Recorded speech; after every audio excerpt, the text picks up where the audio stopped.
اعوذ باللہ من الشیطان الرجیم، بسم اللہ الرحمن الرحیم۔ حضرت علی نے فرمایا، کسی کے منہ پر بے عزتی کرنا اس کے قتل کر دینے کے برابر ہے۔ حضرت علی نے فرمایا، لوگوں سے ڈرنا چھوڑ دو، کیونکہ رزق اور عزت کسی کے ہاتھ میں نہیں، اللہ جسے چاہے بے حساب دیتا ہے۔ حضرت علی نے فرمایا، کفر کے بعد سب سے بڑا گناہ دل آزاری ہے، چاہے وہ مومن کی ہو یا کافر کی۔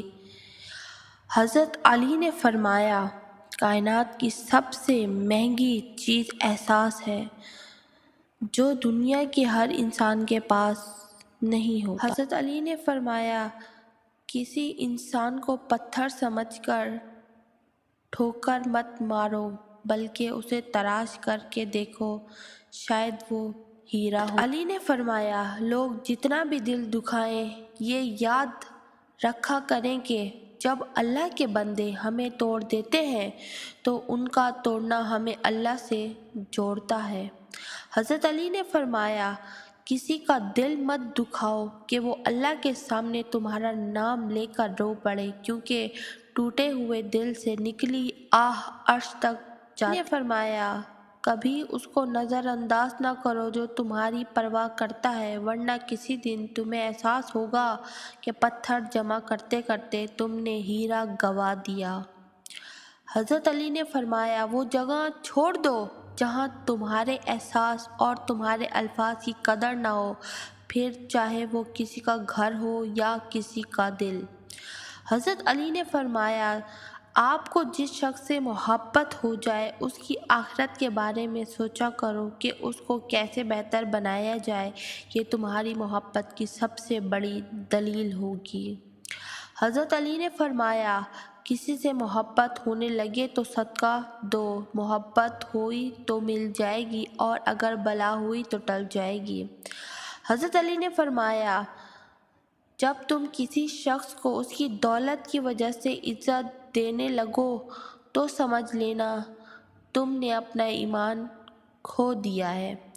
حضرت علی نے فرمایا، حالات اگر برے ہوں تو یقین رکھنا چاہیے، کیونکہ خدا جب کچھ لیتا ہے تو اس سے بڑھ کر نوازتا ہے۔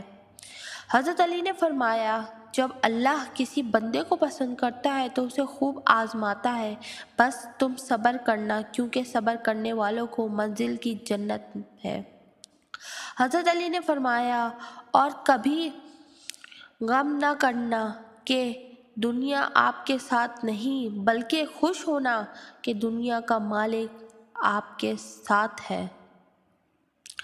حضرت علی نے فرمایا، جب دعا کرتے وقت تمہاری آنکھ سے آنسو آنے لگے تو سمجھ جانا تمہاری دعا اللہ کی بارگاہ میں قبول ہو چکی ہے۔ حضرت علی نے فرمایا، جب تمہارے دل کسی کے گلے لگ کے رونے کو چاہے تو تم قرآن پاک کو گلے لگا کے رو لینا۔ حضرت علی نے فرمایا، جب آپ کچھ نہ کر سکے تو اپنی دعاؤں میں اضافہ کر دے، کیونکہ اللہ کے سوا آپ کو کچھ کوئی نہیں دے سکتا۔ حضرت علی نے فرمایا، اور انسان کو اللہ کی محبت تب نظر آتی ہے جب اسے دنیا کی محبت دھتکار دیتی ہے۔ حضرت علی نے فرمایا، زندگی جب بھی رلائے تو سمجھ لینا گناہ معاف ہو گئے، اور زندگی جب بھی ہنسائے تو سمجھ لینا دعا قبول ہو گئی۔ حضرت علی نے فرمایا، دو چیزیں اپنے اندر پیدا کر لو، چپ رہنا اور معاف کرنا، کیونکہ چپ رہنے سے بڑا کوئی جواب نہیں اور معاف کرنے سے کوئی بڑا انتقام۔ حضرت علی نے فرمایا، ہمیشہ ایسے شخص کو چنا کرو جو آپ کو عزت دے، کیونکہ عزت محبت سے کہیں زیادہ خاص ہوتی ہے۔ حضرت علی نے فرمایا، جو شخص تمہارے خون میں سے نہ ہو مگر پھر بھی وہ تم کو عزت دے اور پیار دے تو بے شک وہ تمہارے لیے بہترین رشتہ ہے۔